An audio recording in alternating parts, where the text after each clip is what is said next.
Breaking news చూస్తున్నాం. Amaravati outer ring road నిర్మాణానికి వేగంగా అడుగులు పడుతున్నాయి. తుది అలైన్మెంట్ ఖరారు, డిపిఆర్ తయారీ, భూసేకరణపై ఎన్హెచ్ఏఐ అధికారులు దృష్టి పెట్టారు. ఏడాదిలో ఈ ప్రాజెక్టును పట్టాలెక్కించాలన్న లక్ష్యంతో పనిచేస్తున్నారు. వాస్తవంగా 2018లో దీని అలైన్మెంట్ ఖరారు చేయగా 2019లో అధికారంలోకి వచ్చిన వైసీపీ రాజధానిపై అక్కసుతో ఓఆర్ఆర్ను పక్కన పెట్టింది.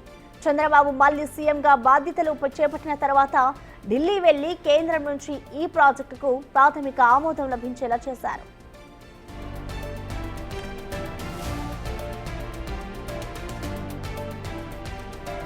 తాజాగా ఈ ప్రాజెక్టు నిర్మాణ వ్యయం దాదాపు 20,000 కోట్లు, భూసేకరణకు సుమారు 5,000 కోట్లు, కలిపి 25,000 కోట్ల వరకు అవుతుందని అంచనా వేస్తున్నారు.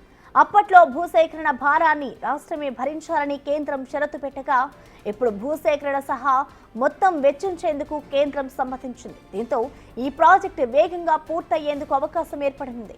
భూసేకరణ కోసం ఆయా జిల్లాల్లో అధికారులను నామినేట్ చేయాలని కోరుతూ ఇటీవల కృష్ణా, ఎన్టీఆర్, ఏలూరు, గుంటూరు, పల్నాడు జిల్లాల కలెక్టర్లకు ఎన్హెచ్ఏఐ అధికారులు లేఖలు రాశారు.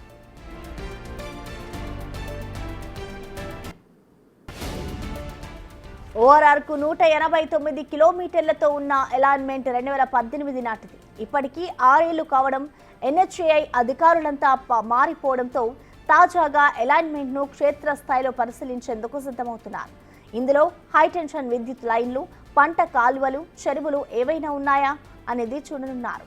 తర్వాత రాష్ట్ర ప్రభుత్వంతో చర్చించాక తుది అలైన్మెంట్ను ఎన్హెచ్ఏఐ ఉన్నతాధికారులకు పంపనున్నారు. మరోవైపు ఈ ప్రాజెక్టును కేంద్రం ఏ పథకంలో చేరుస్తుందనేది స్పష్టత రావాల్సి ఉంది.